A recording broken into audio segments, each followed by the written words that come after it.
ফটিক রায় হিংসা নিয়ে প্রশাসনের সঙ্গে সাক্ষাৎ সিপিআই নেতৃত্বের, শান্তি ফেরানোর জোরালো দাবি। ফটিক রায় বিধানসভা কেন্দ্রের অন্তর্গত শিমুলতলিতে সাম্প্রতিক হিংসা, অগ্নিসংযোগ ও ভাঙচুরের ঘটনাকে কেন্দ্র করে সিপিআই ত্রিপুরা রাজ্য নেতৃত্ব ঘটনাস্থল পরিদর্শনের উদ্যোগ নেন।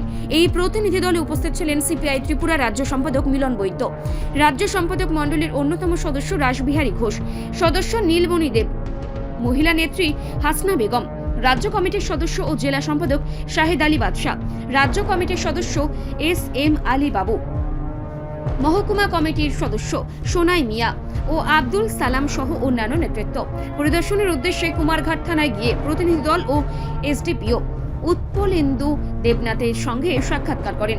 পুলিশ প্রশাসনের পক্ষ থেকে জানানো হয়, বর্তমানে ওই এলাকায় 163 ধারা জারি থাকায় সেখানে প্রবেশ করা সম্ভব নয়। প্রশাসন আরও জানায়, পরিস্থিতি বর্তমানে শান্তিপূর্ণ, সম্পূর্ণ শান্ত ও নিয়ন্ত্রণে রয়েছে এবং 163 ধারা প্রত্যাহার হলে সকল রাজনৈতিক দলের নেতৃত্বকে ঘটনাস্থল পরিদর্শনের সুযোগ দেওয়া হবে।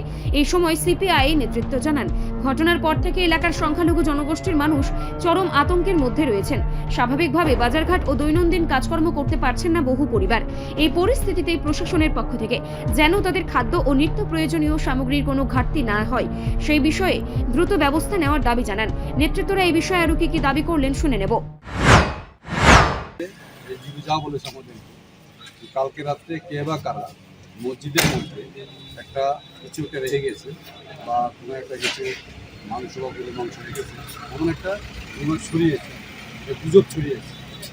এই গুজব যাতে আর স্প্রেড না হয়, হ্যাঁ,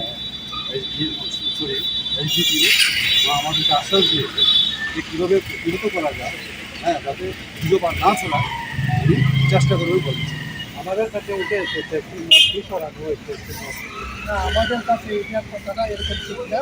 আমরা এসডিপিওর সাথে আলোচনা করছি, এসডিপিও সাহেব করছে এটা একটা গুজব, এইটা কিছু লোক চেষ্টা করতেছে আবার যাতে মানুষের মধ্যে বিভেদ সৃষ্টি করা যায়, এটা ঠিকঠাক। এবং যারা করছে ইমিডিয়েটলি এদেরকে আইডেন্টিফাই করে এরা গ্রেপ্তার করছে।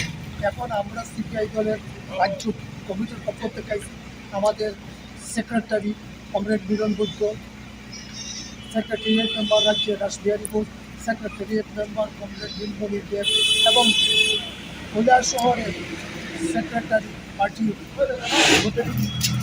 বাদশা সহ আমরা আজকের প্রতিনিধি দল এই দিবসে দেখা করছি যাতে শান্তি সম্প্রতি বিজয় থাকে। এবং আমরা সেই কথা বলছি যে যারা আক্রান্ত হয়েছে তাদের যাতে ক্ষতিপূরণ দেওয়া হয় এবং এসডিপিও সাহেব বলছেন যে এটার অ্যাসেসমেন্ট চলছে। আমরা পরবর্তীকালে এসডিএম এবং ডিএমকে বলবো যাতে ক্ষতিপূরণ দেওয়া এবং যাতে শান্তিপ্রিয় ব্যবস্থা বজায় থাকে। আমরা সর্বস্তরের জনগণের কাছে আবেদন রাখছি, কোনো ধর্মের সাথে যাতে কোনো সংঘাত না হয়, আমরা যাতে সুস্থ পরিবেশ থাকে সেই আবেদন এই এলাকার জনগণের কাছে আবেদন রাখছি। আশা করি আমাদের তিরুকুটি এলাকা এবং ফটিকরাই অঞ্চল এবং কুমারঘাট আমাদের জন্য কাছে আবেদন রাখছি যে আমরা শান্তি বজায় রাখবো। আমরা কমিউনিস্ট পার্টি তাদেরকে সেই আবেদন রাখছি। রিপোর্ট সংবাদ প্রতীক্ষা।